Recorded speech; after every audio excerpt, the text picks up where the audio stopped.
Isa pong makadiyos na umaga sa ating lahat. Muli niyo po akong samahan sa pag-aaral po ng salita ng Panginoon. Tayo po ay saglit na manalangin. Aming Amang nasa langit, ang bawat umaga po ay sinasalubong mo ng iyong pag-ibig, ng pag-asa na nagmumula sa iyo. Kaya naman ang amin pong pagpupuri at pagpapasalamat ay gayon na lamang, Panginoon, sapagkat ikaw lamang ang nagpaparanas sa amin ng hindi kayang ibigay ng sanlibutan ito. Kaya ang aming hiling at dalangin, pangunahan mo kami sa amin pong ginagawa. Kalugdan mo po kami at patuloy na biyayaan kami ng pananampalataya upang sa aming pag-aaral ng mga salita mo, maunawaan namin ang mga bagay na hindi kayang unawain ng mga ordinaryong tao at hindi nagtataglay ng iyong espiritu. Ngunit dahil sa iyo ay magagawa po naming unawain ang mga salita mong nagbibigay buhay.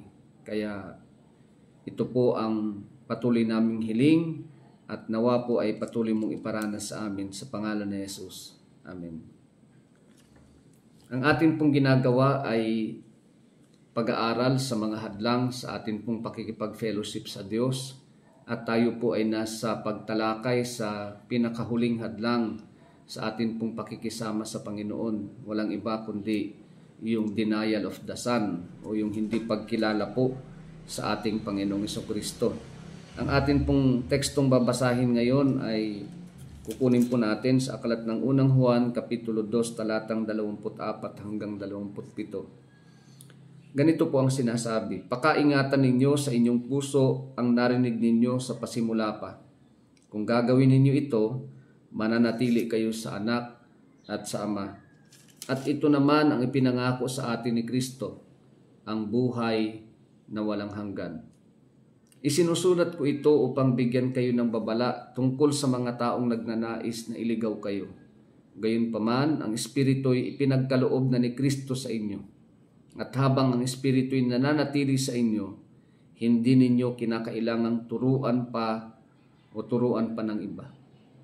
Ang Espiritu ang nagtuturo sa inyo tungkol sa lahat ng bagay. Lahat ng itinuturo niya ay totoo at walang bahid ng kasinungalingan. At tulad ng itinuro ng Espiritu, manatili kayo kay Kristo." Mga kapatid, ang salita po ng Diyos. Sa atin pong ginagawang pag-aaral na ito, nakita ho natin, naunawaan natin na bagamat hindi pa po nagaganap talaga yung paglantad ng tunay na Antikristo, na tinutukoy po sa Aklat ng Pahayag, Kapitulo 13, walang iba kundi si Satanas, ay marami po siyang mga naglipana ng mga kampon. Marami po siyang mga tao na binibigyan ng kakayahan na magkalat ng maling katuruan upang ang mga tao pong lumalapit sa Diyos ay bigyan ng hadlang at hindi po makapagpatuloy. At ito pong mga taong ito, ang tawag po sa kanila ay mga Antikristo.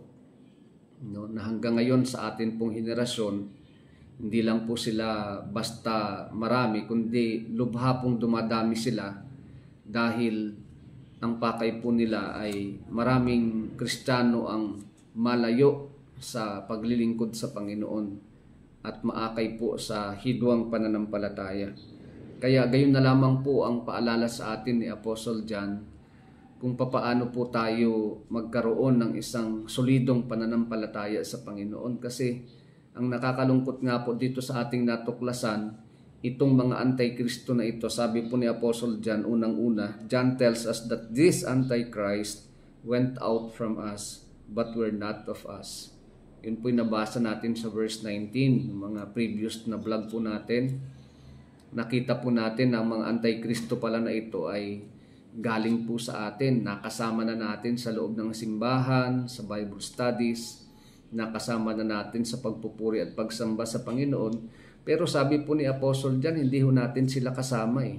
Bakit? Kasi kung talagang kasama natin sila, nanatili silang kasama natin sa paglilingkod, sa pagpupuri at pagsamba sa Panginoon, sa pagyakap sa katotohanan, sa pananatili sa liwanag, at ang liwanag po na atin pong nararanasan ay galing po sa ating Panginoong Hesus sapagkat siya po ay tunay na Diyos ng kaliwanagan.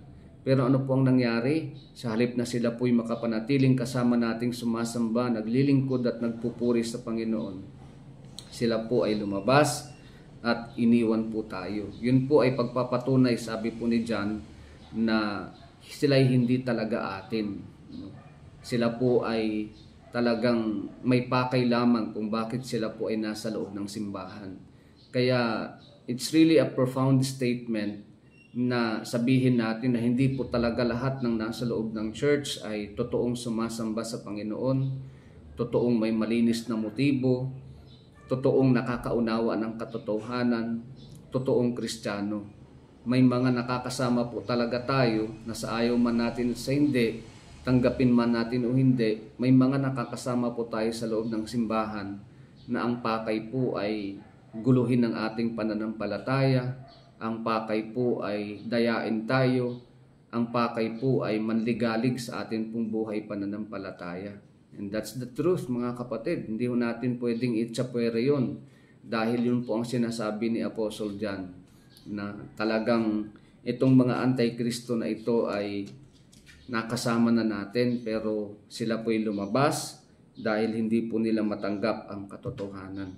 Secondly, yung sa verses 20 to 21, particularly yung verse 22, this Antichrist denied the Father and the Son. So hindi lang po nila dinideny or tinatanggihan, hindi kinikilala ang anak ng Diyos na si Jesucristo, kundi maging ang amang nasa langit ay kanila pong hindi na kinikilala. So palala po ng palala, mga kapatid. Instead of acknowledging the Lordship of Jesus Christ, ay tinatanggihan po nila ito. At dahil po tinatanggihan nila, maski po yung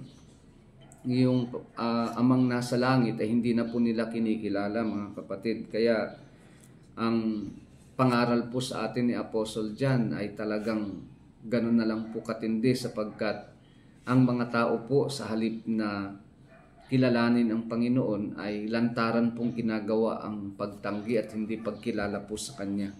Kaya imagine niyo po pag hindi mo kinilala ang Panginoong Jesucristo, being the Christ, the Anointed One, paano ka magkakaroon ng kaligtasan? Paano ka mapapatawad sa kasalanan mo? Paano ka makakarating sa langit kung hindi ka kumikilala sa bugtong na anak ng Diyos? Sapagkat siya lamang po ang tanging daan upang tayo po'y makarating sa langit. Siya lamang po ang tanging pamamaraan upang mapatawad tayo sa lahat ng ating pong mga kasalanan at maipagkasundo sa Panginoon. Ngayon, kung hindi mo siya kikilalanin, paano mo mararanasan na ikaw ay mapatawad sa kasalanan mo? Paano mo mararanasan na ikaw ay maligtas at magkaroon ng katiyakan ng buhay na walang hanggan kung hindi mo siya kikilalanin, kung hindi mo siya tatanggapin, at kung hindi ka mananatiling nakikipag-ugnayan sa Kanya?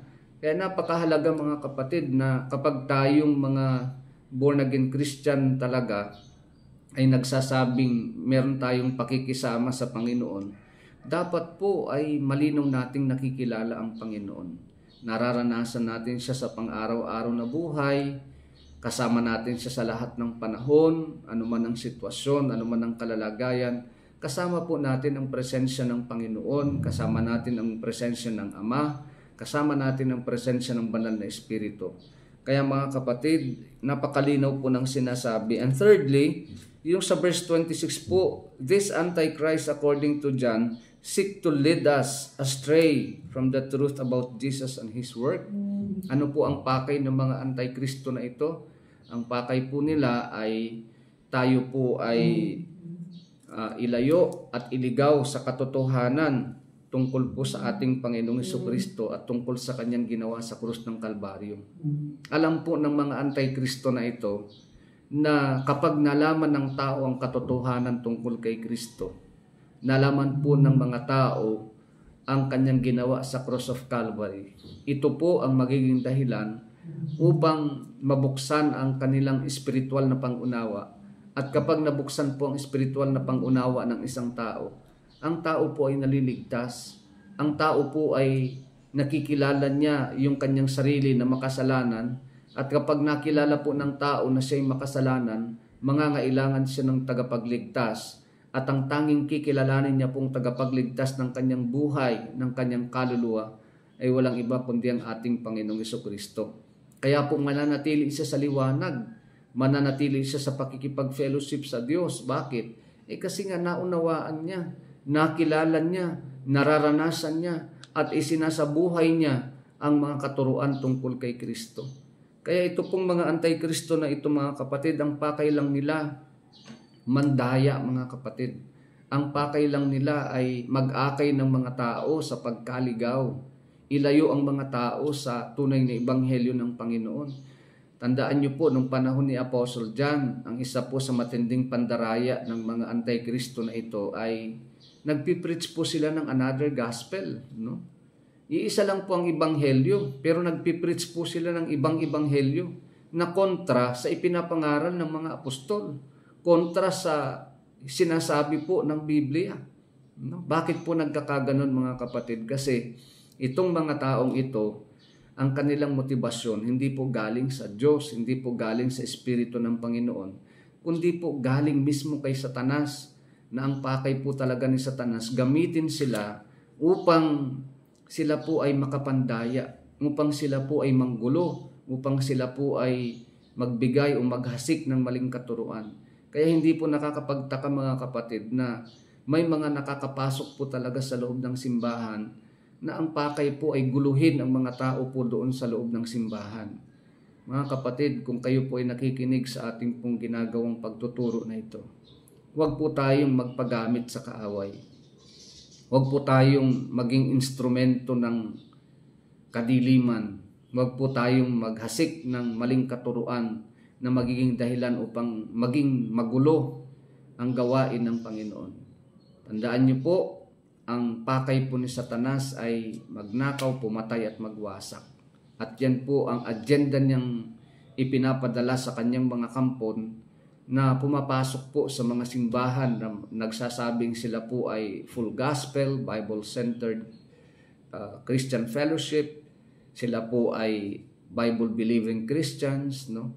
Yun po ang pinapasok niya. Ano po ang pakay niya mga kapatid? Upang guluhin, upang sirain, upang akayin po sa hidwang pananampalataya ang mga tao. Kaya akala ho natin tayo mismo ang gumagawa noon. Hindi po. Meron pong ginagamit na katulad din nating tao ang dyablo at ang kanyang mga kampon. Partikular na po itong mga anti-Kristo na ito na hindi kumikilala sa Panginoon upang dayain po ang mga Kristiyano.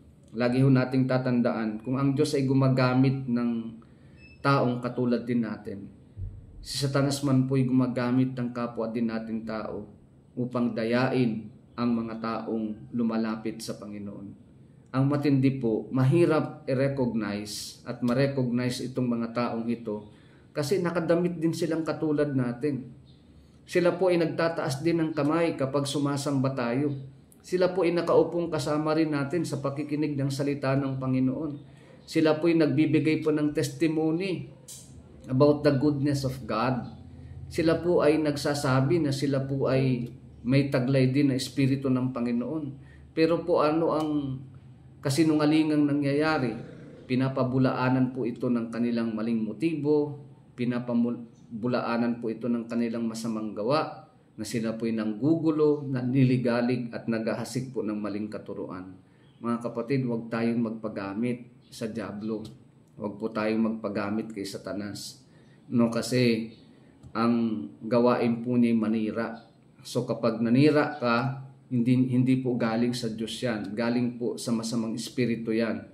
At kapag yan po'y galing sa masamang espiritu at nagpagamit po tayo, patunay lamang po na hindi tayo kaisa ng Panginoon, hindi tayo kumikilala sa Panginoon at hindi talaga natin niyayakap ang katotohanan tungkol sa Panginoon. Kaya habang tayo po ay naglilingkod, kailangan po nating manatili sa liwanag sa pakikipag-fellowship sa ating Panginoon. Ngayon, ang tanong ho natin sa ating ginagawang pagpapatuloy na ito, paano natin magagawang labanan ang mga anti-Kristo na ito? Kung sila po ay pumapasok na ng simbahan upang mandaya, kung sila po ay kasakasama na natin sa mga Bible studies, kung sila po ay kasakasama na natin sa pagpupuri at pagsamba sa Panginoon, Paano ho natin sila kayang labanan o malalabanan, mga kapatid?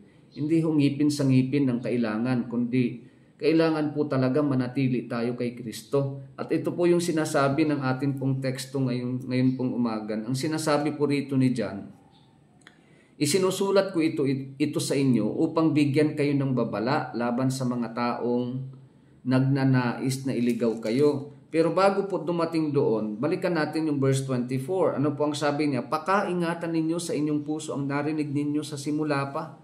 Ano daw po ang dapat natin gawin upang malabanan natin ang mga antikristo na ito? Dapat po pakaingatan natin.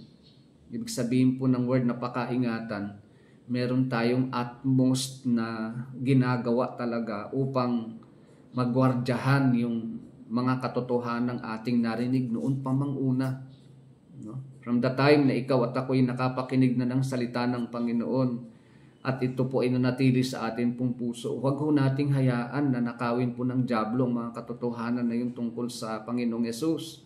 Sa halip po, dapat manatili ito sa ating buhay. Pakaingatan natin ito. Paano ho natin maiingatan ito? Siyempre po, kailangan nating magpatuloy. Kailangan nating makinig lagi, dumalo sa mga pagtitipon. Huwag tayong mawawala ng gana. Huwag tayong manlalamig. Huwag tayong magdadalawang isip. Huwag po tayong magpapatalo sa problema, sa mga pagsubok na dumarating sa atin pong buhay. Kasi pag nagpatalo po tayo, talagang magiging talunan tayo. At kapag naging talunan tayo, makikita na lang ho natin ang ating sarili. Malayo na ho tayo sa pakikipag-fellowship sa Panginoon. Mga minamahal na kapatid sa Diyos, kung tunay ang atin pong pakikipag-fellowship sa liwanag, kung tunay na nananatili ang Panginoon, ang Espiritu ng Diyos, ang Ama sa atin pong buhay, kailangan po iniingatan natin sa ating puso ang narinig. Ano ba yung mga narinig na natin? The Word of the Lord, the Word of God, the Bible. Kailangan pong iniingatan natin yan. Ang tagal-tagal na ho nating nakakapakinig ng salita ng Diyos. Pero bakit nagiging unfruitful ito sa maraming dumadalo sa simbahan? Kasi hanggang pakikinig lang po. Maraming tao magaling makinig pero hindi po naiintindihan ang napapakinggan. Marami pong tao nakaintindi na pero kulang ng pagsasabuhay. Dapat po maging maayos. Nakinig ka, nauunawaan mo yung napapakinggan mo, at higit sa lahat, isinasa buhay mo ang iyong napapakinggan. Ano po ang resulta? Sabi po ni Apostle John, kung gagawin ninyo ito, mananatili kayo sa anak at sa ama. Yun po ang magandang resulta.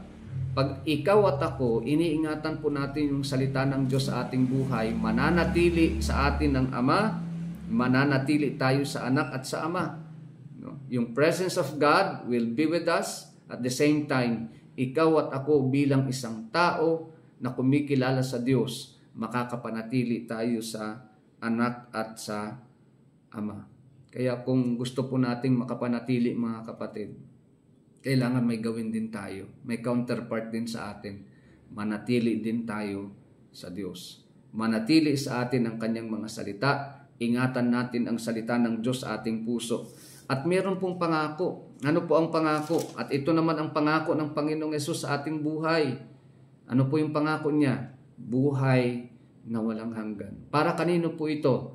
Para sa mga nag-iingat ng salita ng Diyos na kanilang napakinggan noon pa mang una, hanggang ngayon, hanggang sa mga darating na panahon na loobin ng Diyos, hanggat hindi pa po siya dumarating, iniingatan nating matapat ang salita ng Diyos sa ating puso dahil may pangako, makakapanatili tayo sa anak at sa ama. At ang pangalawa, tayo po ay magkakamit ng buhay na walang hanggan. Mga kapatid, sa buhay paglilingkod, one of the most important part on why we keep on serving the Lord is for us to experience and receive eternal life from our Lord Jesus Christ. Palagay ko po, ito yung matinding motibasyon why we keep on serving Him. Kasi gusto po nating makita siya ng mukhaan, gusto po nating maranasan yung kaganapan ng buhay na walang hanggan sa atin pong buhay the moment na tayo po ay humarap na po sa Kanya. Ngayon, paano pa po natin mapaglalabanan bukod doon sa pakaingatan natin at manatili sa ating puso ang Kanyang mga salita? Pangalawa po, yung sinasabi niya sa verse 26, sabi niya, isinusulat ko ito sa inyo upang bigyan kayo ng babala laban sa mga taong nagnanais na iligaw kayo.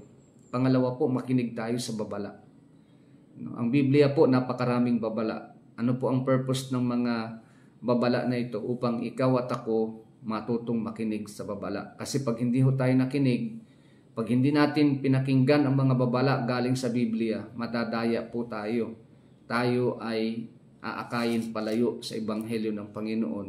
Tayo po ay aakayin sa lumang buhay. Tayo po ay manlalamig. Tayo po ay mawawala sa paglilingkod sa Panginoon. Kaya kung kayo po ay nakikinig sa pangangaral na ito at nakikita nyo po ang inyong puso na malamig na sa paglilingkod sa Panginoon, madalang pa sa sikat ng araw kung ikaw ay dumalo sa gawain ng Panginoon, wala na yung pagsuporta mo sa pastor mo, wala na yung pagsuporta mo sa gawain ng Panginoon, dapat po ay muli nating balikan. Nasaan na yung mga salita ng Diyos na napakinggan mo noon pa manguna? Ito ba ay naiingatan mo pa o hindi na? Kapatid, bumalik ka sa Panginoon. Kapatid, muli kang magbasa ng Biblia. Pakinggan mo ang mga paalala ng Panginoon sa iyo at sa akin. At sa mga paalala na ito, pakinggan mo at isabuhay.